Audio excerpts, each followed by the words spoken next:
In today's video, we will continue our topic that is differentiability and it is part 2. Part 1 में हमने 2 question discuss किए थे जो पहले CSIR में आ चुके हैं. ऑब्वियसली जो टॉपिक है वो इसी से रिलेटेड था. एंड ओके, तो कंटिन्यू कर रहे हैं. सबसे फर्स्ट जो क्वेश्चन हम देखेंगे वो रिलेटेड है डिस्टेंस से. ठीक है, जैसे कि मैंने पहले भी इस टॉपिक से रिलेटेड वीडियो बना रखी है जिसमें हम फाइंड करते हैं किसी भी पॉइंट और किसी भी सेट के बीच का डिस्टेंस या फिर किसी भी पॉइंट या किसी इंटरवल के बीच का डिस्टेंस. तो हमेशा जो डिस्टेंस है वो इन्फिमम लिया जाता है. ठीक है, तो मैं इस टॉपिक के भी डीप में नहीं जा रही, सीधा हम क्वेश्चन पे आएंगे. तो क्वेश्चन कुछ इस तरीके से डिफाइंड है कि जो आई है उसमें सिंगलटन 1 एंड सिंगलटन 2 इन दोनों एलिमेंट्स का यूनियन अगर हम कर दें तो उसको हमने नाम दे रखा है आई. एंड फाई एक्स कुछ फंक्शन इस तरीके से डिफाइंड है कि वो डिस्टेंस होगा एक्स और आई के बीच का. और हमें पता है कि ये जो डिस्टेंस हम ले रहे हैं पॉइंट और एक इंटरवल के बीच का वो हमेशा इन्फिमम लिया जाता है. यहाँ पर आप वाई मान लो कि वो आई से बिलोंग कर रहा है. ठीक है, ये इस टाइप से क्वेश्चन है. आप सबसे पहले प्लॉट कर लो क्योंकि ये जो आई इंटरवल है वो सिंगलटन 1 और सिंगलटन सिंगलटन 1 एंड सिंगलटन 2 इन दोनों एलिमेंट्स का यूनियन है. अब हमें डिस्टेंस लेना है एक्स और आई के बीच का. एक्स जो है वो इस नंबर लाइन पर, ये जो नंबर लाइन मैंने बनाई है यहाँ पर कहीं पर भी हो सकता है. और बट ये जो वाई हम ले रहे हैं ये हम इंटरवल का ले रहे हैं. ठीक है, इन्फिमम डिस्टेंस की हम बात कर रहे हैं. अब मान लो कि एक्स हमने 1 ही मान लिया. ठीक है, तो 1 का 1 पे ही डिस्टेंस क्या होगा, 1 माइनस 1 दैट इज़ 0. तो मतलब यही आ गया. इसी तरीके से 2 का 2 से मिनिमम डिस्टेंस क्या हो सकता है, दैट इज़ 0. मतलब ये यही आ गया. अब आप मान लो थोड़ी देर के लिए कि इस साइड के पॉइंट्स ले रहे हो, जो ये एक्स है आप इस साइड के पॉइंट्स ले रहे हो. तो वो क्या होगा, ग्राफ कुछ इस तरीके से आता जाएगा. जैसे जैसे आप 1 की तरफ अप्रोच करते जाओगे डिस्टेंस जो है वो कम होता चला जाएगा और जैसे ही आप 1 पे पहुंच जाते हो डिस्टेंस जो है वो 0 हो जाएगा. उसी तरीके से अगर आप इधर के पॉइंट्स की बात करें तो डिस्टेंस जितना वो दूर है उतना ही उसका डिस्टेंस 2 से ज़्यादा है. तो मतलब ये इस तरीके से डिक्रीजिंग वे में आएगा.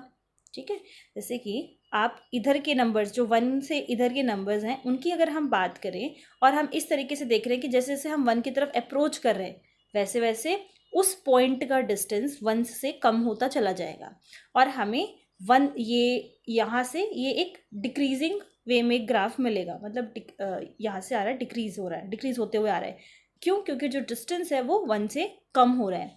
उसी तरीके से जब हम 2 की तरफ अप्रोच कर रहे हैं तो वो डिक्रीज होता चला जा रहा है. या फिर आप दूसरे वर्ड्स में ऐसे बोल सकते हो कि जब 2 से आगे की तरफ जा रहे हो तो जो ग्राफ है वो इंक्रीज, मतलब डिस्टेंस जो है वो इंक्रीज होता चला जा रहा है. जैसे भी आपको समझना है इस चीज़ को. तो अगर हम इधर के पॉइंट्स की बात करें तो अगर आप बिल्कुल मिड में बात कर रहे हो जैसे कि 1.5 की अगर आप बात कर रहे हो तो मिनिमम डिस्टेंस उसको लेना है. आप 2 से भी सब्ट्रैक्ट कर सकते हो क्योंकि इसका और इसके दोनों के बीच का डिस्टेंस बराबर है. तो आप इस पॉइंट के लिए इससे सब्ट्रैक्ट कर लो तो भी वही सेम आंसर आएगा और इससे अगर आप सब्ट्रैक्ट करते हो तो भी सेम आंसर आएगा. बट एज सुन एज आप 1.5 की तरफ से 1 की तरफ अप्रोच करना स्टार्ट करते हो, मतलब इधर का कोई पॉइंट ले रहे हो, तो आप देखो मिनिमम डिस्टेंस इस पॉइंट का इससे कम होगा और एज कम्पेयर टू 2. और हमें क्योंकि इन्फिमम डिस्टेंस लेना है इसलिए इस पॉइंट के लिए इन्फिमम डिस्टेंस हम 1 को चूज़ करेंगे. 1.5 के जो इधर वाले पॉइंट्स हैं उसके लिए हम मिनिमम डिस्टेंस जो है वो 2 चूज़ करेंगे. तो इसका मतलब ग्राफ ऐसे आना स्टार्ट हो जाएगा. जैसे जैसे 1.5 की से हम 1 की तरफ अप्रोच करना स्टार्ट करते हैं वो इस तरीके से आना स्टार्ट हो जाएगा. उसी से सिमिलर वे में 1.5 से आप 2 की तरफ जाना स्टार्ट कर रहे हो तो वो 2 पॉइंट लेगा और वो इस तरीके से आना स्टार्ट हो जाएगा. डिस्टेंस की बात कर रहे हैं, हमेशा हमें इन्फिमम लेना है. तो आप जब भी कोई पॉइंट ले रहे हो, आपने यहाँ ले लिया, यहाँ पर ले लिया, तो आपको 1 और 2 में से वो पॉइंट चूज़ करना है जिससे वो पास पड़ रहा है, तभी तो इन्फिमम डिस्टेंस आएगा. अदरवाइज मान लो मैं इधर का कोई पॉइंट ले रही हूँ और मैं 2 से सब्ट्रैक्ट करूँ और एक बार उसको 1 से सब्ट्रैक्ट करूँ, मतलब डिस्टेंस निकालूँ, तो ऑब्वियसली ये जो डिस्टेंस है वो ज़्यादा पास पड़ रहा है. और डिस्टेंस फार्मूला ये कहता है कि जो पास पड़ रहा है वो पॉइंट हमें लेना है, मतलब ठीक है उससे डिस्टेंस इन्फिमम डिस्टेंस हमें निकालना है. तो ये जो है इस तरीके से अप्रोच करना स्टार्ट कर देगा, ये वाला इधर से आ जाएगा. ठीक है, तो ऑप्शंस में यही है कि डिसकॉन्टीन्यूटी हमें कहाँ कहाँ मिलेगी, या फंक्शन कॉन्टीन्यूअस है या फिर डिफरेंशिएबल है या नहीं। तो मैं आपको डायरेक्टली जो हमने एनालाइज किया उससे अगर हम बात करें तो कॉन्टीन्यूटी में तो कोई प्रॉब्लम नहीं है, इट इज़ कॉन्टीन्यूअस। ठीक है, ये जो हमें फंक्शन का ग्राफ मिला है ये कॉन्टीन्यूअस है, कहीं पर ब्रेक नहीं हो रहा है, प्रॉपर कॉन्टीन्यूटी में ग्राफ चल रहा है, तो कॉन्टीन्यूटी में तो कोई प्रॉब्लम नहीं है। बट अगर डिफरेंशिएबिलिटी की बात करें तो आप देख सकते हो कि हमें शार्प टर्म्स कहाँ पे मिल रहे हैं, वहाँ पे फंक्शंस जो है वो हमारा डिफरेंशिएबल नहीं होगा। ठीक है, अब शार्प टर्न की बात करें तो आप देख रहे हो 1 पर आपको शार्प टर्न मिल रहा है, जहाँ से हमारा जो ग्राफ है वो उसने टर्न लिया है, शार्प टर्न की बात हो रही है। दैट मीन्स कि x इज इक्वल्स टू 1 पे इसको प्रॉब्लम है, मतलब डिफरेंशिएबिलिटी जो है ये डिफरेंशिएबल नहीं है at x is equals to 1। Next अगर हम शार्प टर्न देखें तो हमें यहाँ 1.5 पे जो फंक्शन की वैल्यू थी, एट 1.5 जो भी ये वैल्यू है, एट 1.5 हमें क्या पता लग रहा है कि यहाँ पर डिफरेंशिएबिलिटी नहीं है क्योंकि शार्प टर्न है। थर्ड जो हमें देखने को मिल रहा है 2 पर शार्प टर्न है, मतलब कि जो 3 पॉइंट्स हैं, एक तो हो गया 1, दूसरा पॉइंट हो गया 3/2 which is 1.5 and last point हो गया 2। ये 3 ऐसे पॉइंट हमें मिले जहाँ पर डिफरेंशिएबल फंक्शन नहीं है। तो कॉन्टीन्यूटी ठीक है बट डिफरेंशिएबिलिटी इन तीनों पॉइंट्स पे डिफाइंड नहीं है। ठीक है, तो अब जो भी 4 ऑप्शंस होंगे, जब आपने पूरा क्वेश्चन को एनालाइज कर लिया है कि कहाँ पर कहाँ पर डिफरेंशिएबिलिटी नहीं है या फिर फंक्शन कॉन्टीन्यूअस है या फिर नहीं, तो उन जो भी ऑप्शंस में करेक्ट है वो हम मार्क कर सकते हैं। तो ये क्वेश्चन जो अभी हमने डिस्कस किया ये आया था जून 2011 में, और इसी तरीके से बिल्कुल similar question I would say कि बहुत ही माइनर सा डिफरेंस था इंटरवल में, बाकी क्वेश्चन बिल्कुल एज इट इज़ था। वो क्वेश्चन आया था जून 2012 में, उसके जस्ट नेक्स्ट ईयर वाले में आया था। तो क्वेश्चन एक बार देख लेते हैं। क्वेश्चन में जो इंटरवल था उस टाइम, सेकेंड क्वेश्चन इंटरवल था 0 to 1, मतलब उसमें सिंगलटन के 2 एलिमेंट्स लेकर उनका यूनियन लेकर इंटरवल बना दिया था। यहाँ पर प्रॉपर हमें एक क्लोज्ड इंटरवल है हमारे पास 0 to 1, this is contained in R, और फंक्शन को डिफाइन किया गया जो डिस्टेंस होगा, distance between x and i, और वही सेम इन्फिमम डिस्टेंस होगा। ठीक है, y हमारा इंटरवल से बिलोंग कर रहा है। तो मैं आपको प्लॉट कर देती हूँ, बाकी तो आप फिर समझ ही जाओगे कि किस तरीके से करना है। 0 to 1 बोला है तो हमने 0 to 1 बना लिया।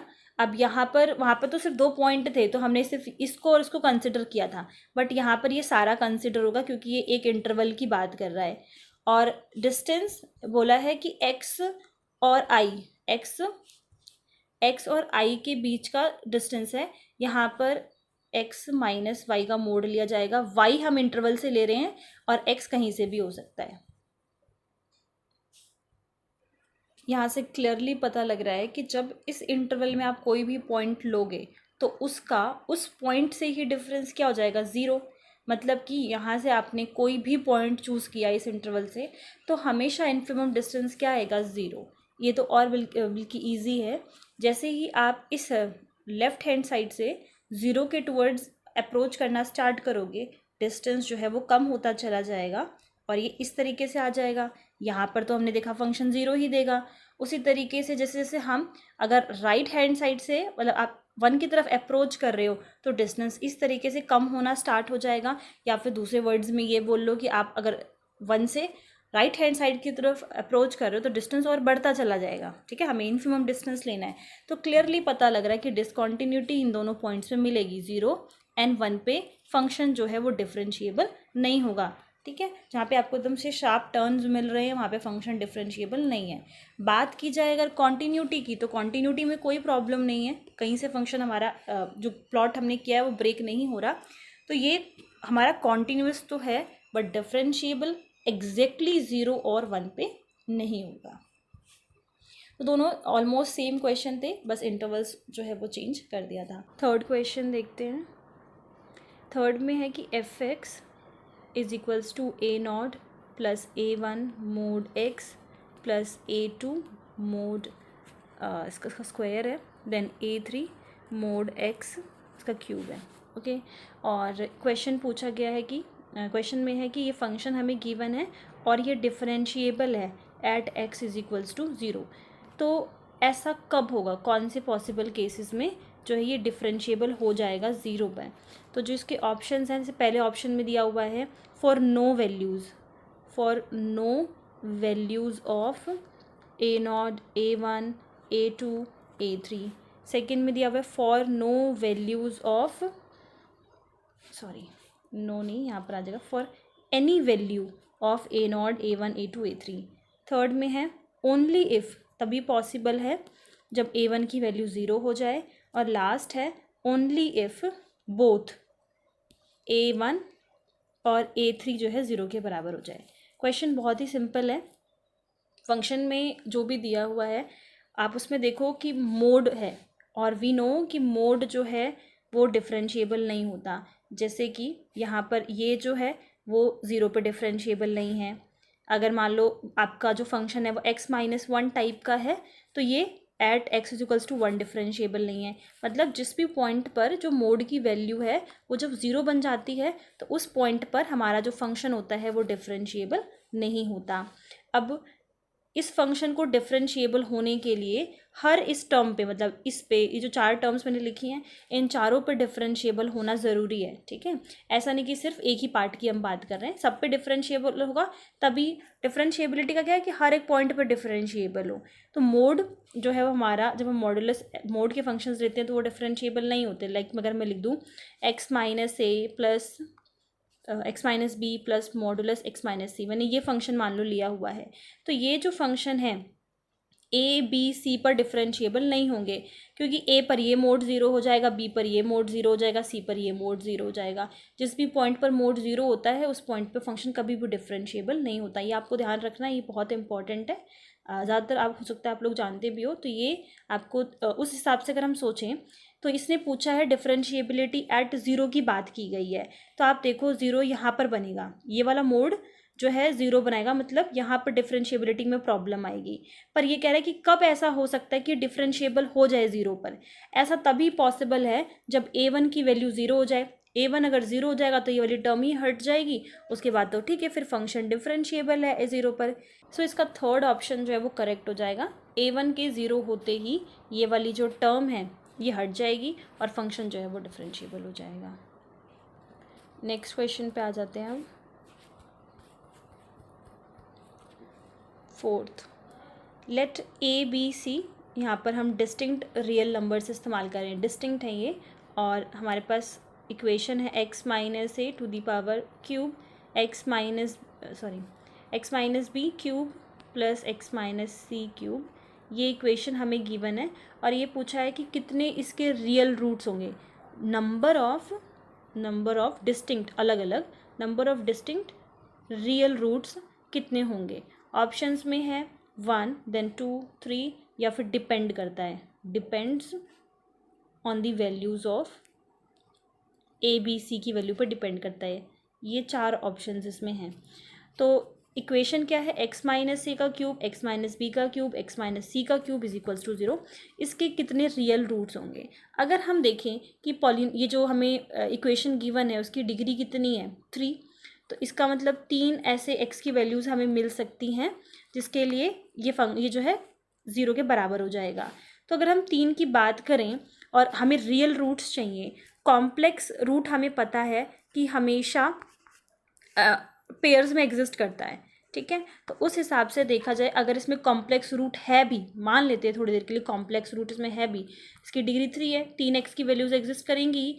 अगर इसमें हमें x की 3 वैल्यूज़ मिलेंगी। अगर हमने ये मान लिया कि कॉम्प्लेक्स रूट है, इसका मतलब कि चलो तो ये 2 रूट्स तो उसमें चले जाएंगे अगर कॉम्प्लेक्स रूट है तो, पर एक तो हमेशा बचेगा ही, और वो एक रूट कैसा होगा, रियल होगा ही होगा। ये कॉम्प्लेक्स तो किसी भी केस में हो ही नहीं सकता। ठीक है, तो यहाँ से ये पता चलता है कि एटलीस्ट, क्योंकि डिग्री इसकी ऑड है, तो एटलीस्ट इस वाले केस में एक रियल रूट तो है ही। ठीक है, बट अब अगर हम ये तो हमने ऐसे सोचा कि कॉम्प्लेक्स रूट है, तो हमने 2 डिस्कार्ड करके ये बोला कि एटलीस्ट एक है, एक से ज़्यादा भी हो सकते हैं। तो उसको पता करने के लिए हम क्या कर सकते हैं कि जो हमें f(x) गिवन है, x-a cube plus x-b cube plus X minus C cube. तो ये काफ़ी अच्छा वे है निकालने का। इसका अगर हम एक टाइम डिफ्रेंशिएट कर दें तो हम क्या एफ डैश एक्स से हम क्या पता लगाते हैं, इसके फर्स्ट डेरिवेटिव से ये पता लगाते हैं ग्रेटर देन जीरो या फिर लेस देन जीरो होगा तो ग्रेटर देन जीरो पे स्ट्रिक्टली इंक्रीजिंग या फिर स्ट्रिक्टली डिक्रीजिंग। ये हमें काफ़ी हेल्प कर सकता है। ये हो जाएगा आपका 3x माइनस बी का होल स्क्वायर 3x माइनस सी का होल स्क्वायर। ये साफ सा क्लियरली पता लग रहा है कि ये जो वैल्यू है वो ग्रेटर देन जीरो है। ये आपका स्क्वायर्स हैं, ये तो कभी नेगेटिव में होंगे ही नहीं, और 3 मल्टीप्लाई कर रखा है। ये वैल्यू क्या हो गई, ग्रेटर देन जीरो हो गई। ग्रेटर देन जीरो होने पर हमें ये पता लग गया कि फंक्शन कैसा है, स्ट्रिक्टली इंक्रीजिंग फंक्शन है। अब आप ये सोचोगे कि इंक्रीजिंग डिक्रीजिंग से हम कैसे फाइंड कर सकते हैं। तो देखो रूट्स का मतलब क्या होता है कि जो इस रियल एक्सिस पे कट करता है वो हमारे रूट्स हो जाते हैं। जैसे कि मान लो मैंने इस तरीके से एक पॉलिनोमियल का ग्राफ बनाया है, ठीक है। तो आप देख रहे हो कि जितनी बार भी ये इस रियल एक्सिस को कट करेगा ना तो उतने वो रूट्स देगा। तो 1 2 3 4 5 रूट्स इसके एग्जिस्ट करेंगे जो भी हमने पॉलिनोमियल प्लॉट यहाँ पर किया है। तो बोलने का मतलब बस इतना है कि जितनी बार वो रियल एक्सिस में कट करता है उतने ही रूट्स होते हैं। ये हमने 11th 12th में पढ़ा हुआ है पॉलिनोमियल्स के चैप्टर में। तो उसी के अकॉर्डिंगली हम रूट्स के लिए तो वो रियल एक्सिस को कट करना चाहिए। और अभी हमने देखा कि जो फंक्शन है वो स्ट्रिक्टली इंक्रीजिंग फंक्शन है, ठीक है। अगर वो स्ट्रिक्टली इंक्रीजिंग है तो उसका मतलब वो ग्राफ जो है वो नीचे की तरफ आएगा ही नहीं। अगर वो एक बार जो है ऊपर की तरफ जा रहा है तो वो कंटिन्यू वैसे होता चला जाएगा। अगर यहाँ से पॉसिबिलिटी फाइंड की जाए तो देखो क्या पॉसिबिलिटी है, ये ऐसी ही कुछ पॉसिबिलिटी होगी। मतलब ज़्यादा से ज़्यादा वो रियल एक्सिस को एक ही बार कट करेगा। ऐसे कहीं जा रहा है, ऐसे आ रहा है फंक्शन, कैसे भी आ रहा हो, तो एट मोस्ट ज़्यादा से ज़्यादा वो एक ही पॉइंट पर रियल एक्सिस को कट कर सकता है। वापस से तो वो रिटर्न आएगा नहीं रियल एक्सिस को कट करने के लिए। ऐसा इसलिए क्योंकि स्ट्रिक्टली इंक्रीजिंग है, और जब तक कट नहीं करेगा तब तक वो रूट नहीं होगा। तो इन बातों से, ये जो हमने अभी स्ट्रिक्टली इंक्रीजिंग वाला कॉन्सेप्ट देखा और ये देखा, इससे हमें ये पता चलता है कि इसके पास सिर्फ एक ही रियल रूट होगा। ज़्यादा से ज़्यादा एक ही रियल रूट हो सकता है क्योंकि वो एक ही बार एट मोस्ट कट कर सकता है। तो यहाँ से आप ये चीज़ कंक्लूड कर सकते हो कि अगर हमें रूट्स के बारे में पूछा गया है और अगर हम ये फंक्शन जो भी हमें गिवन है, अगर हम उससे ये फाइंड कर पा रहे हैं कि वो ग्रेटर देन ज़ीरो है या फिर लेस देन ज़ीरो है, तो उसका इस तरीके से इस्तेमाल किया जा सकता है उसके रियल रूट्स को फाइंड करने के लिए। नेक्स्ट क्वेश्चन है let f x, I think ये 4th क्वेश्चन था हमारा। यस, तो ये 5th क्वेश्चन है। हमें एफ एक्स गिवन है साइन एक्स बाई एक्स जब एक्स की value not equals to zero है और एक्स की वैल्यू ज़ीरो होने पे फंक्शन की वैल्यू 1 आ जाती है। क्वेश्चन ऑप्शंस में यही है कि फंक्शन जो हमारा डिसकॉन्टीन्यूअस है। सेकेंड क्वेश्चन है कि कॉन्टीन्यूअस तो है बट डिफरेंशिएबल नहीं है। थर्ड है डिफरेंशिएबल है ओनली वंस। लास्ट ऑप्शन है डिफरेंशिएबल मोर देन वंस। ये 4 ऑप्शन है। अगर देखा जाए तो 3 ऑप्शंस में डिफरेंशिएबिलिटी की बात की गई है और 2 ऑप्शंस में कॉन्टिन्यूटी की बात की गई है, ठीक है। तो ये 4 ऑप्शंस हैं इसके, first, second, third and fourth. तो सबसे पहले हम डिफरेंशिएबिलिटी की बात कर लेते हैं। उससे क्या है कि ऑप्शंस पता चल जाएगा कि डिफरेंशिएबल है भी या फिर नहीं। यहाँ पर ज़ीरो पे आप देख रहे हो कि ज़ीरो नहीं है और ज़ीरो है, तो कैसे फंक्शंस की वैल्यू चेंज हो रही है।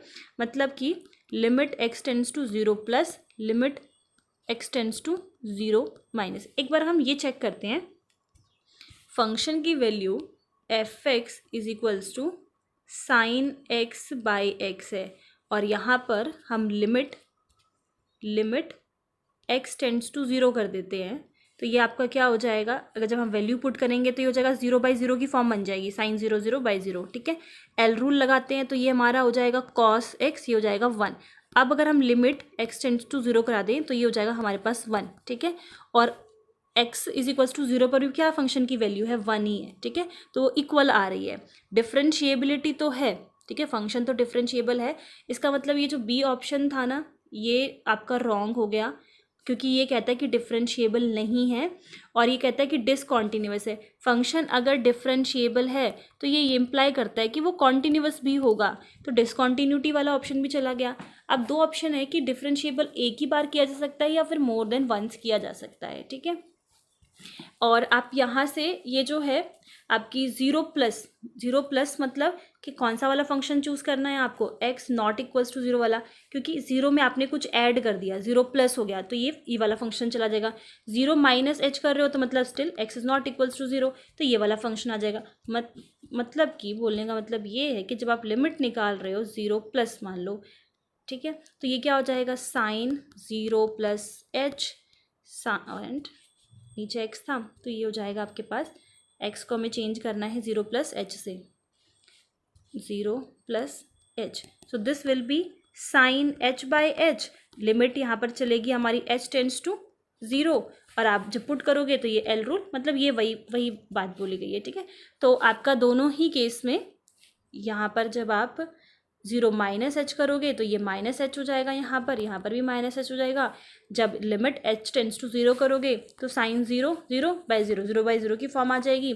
इसको आप डिफ्रेंशिएट करोगे और डिफ्रेंशिएट करने पे ये कॉस बन जाएगा। कॉस हमारा इवन फंक्शन होता है तो नेगेटिव वैसे भी पॉजिटिव हो जाएगा, मतलब दोनों ही केस में हमारा जो है लिमिट जो है हमारी सेम आएगी। डिफ्रेंशिएबिलिटी तो है। अब हमें ये फाइंड करना है कि एक बार ही डिफ्रेंशिएट हो सकता है या बार बार डिफ्रेंशिएट किया जा सकता है। तो आप देख सकते हो फंक्शन को आप कितनी बार भी इसको डिफ्रेंशिएट कर सकते हो। ओके, तो क्लियरली पता लग रहा है ये तो कि एक बार से ज़्यादा ये फंक्शन आराम से डिफ्रेंशिएट हो सकता है।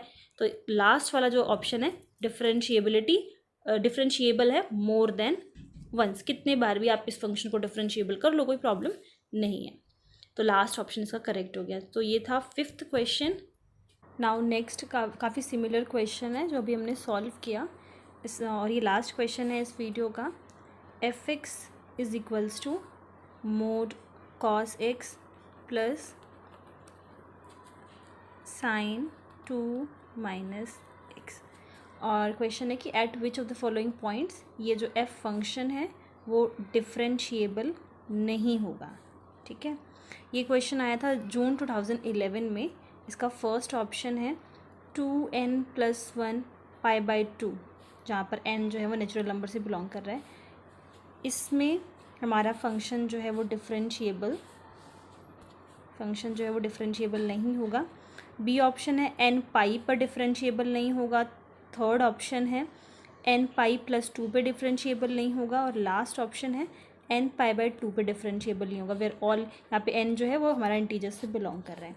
तो मैंने अभी आपको जस्ट बताया मॉडुलस वाले केस में क्या होता है कि यहाँ पर ये जो इंडिविजुअल जितने भी मॉडुलस होते हैं हमें वो देखना होता है कि किस पॉइंट पर वो ज़ीरो बन रहा है, और उस पॉइंट पर फंक्शन हमारा डिफरेंशिएबल नहीं होता। अब cos x ज़ीरो कब बनेगा, cos x is equals to cos zero हमारा बनता है π/2 की ऑड वैल्यूज़ पे, π/2 की ऑड वैल्यूज़ पे हमारा जो cos फंक्शन है वो ज़ीरो बन जाता है। तो ये हो जाएगा 2n+ π/2, मतलब x की वैल्यू जब 2n+1 π/2 होगी फंक्शन जो है वो डिफरेंशिएबल नहीं होगा। तो ये फर्स्ट ऑप्शन करेक्ट हो गया, मतलब इस पॉइंट पर जब ये पॉइंट्स आएंगे तो हमारा फंक्शन डिफरेंशिएबल नहीं होगा। इसी तरीके से साइन का और चेक कर लेते हैं। साइन 2 माइनस एक्स इक्वेट करेंगे ज़ीरो से तो ज़ीरो आ जाता है हमारा। साइन जब n π होता है तब ज़ीरो हो जाता है, तो इक्वेट करने पे 2 minus x is equals to n π, और x की वैल्यू निकालेंगे तो ये हो जाएगा 2 minus n π x is equals to this, ठीक है। तो यहाँ पर सी ऑप्शन करेक्ट हो जाएगा। अब आप ये मत सोचो कि ये तो पॉजिटिव में है ये नेगेटिव में है, यहाँ पर n जो है वो कहाँ से बिलोंग कर रहा है, इंटीजर्स से, तो प्लस माइनस वो दोनों में से कुछ भी हो सकता है।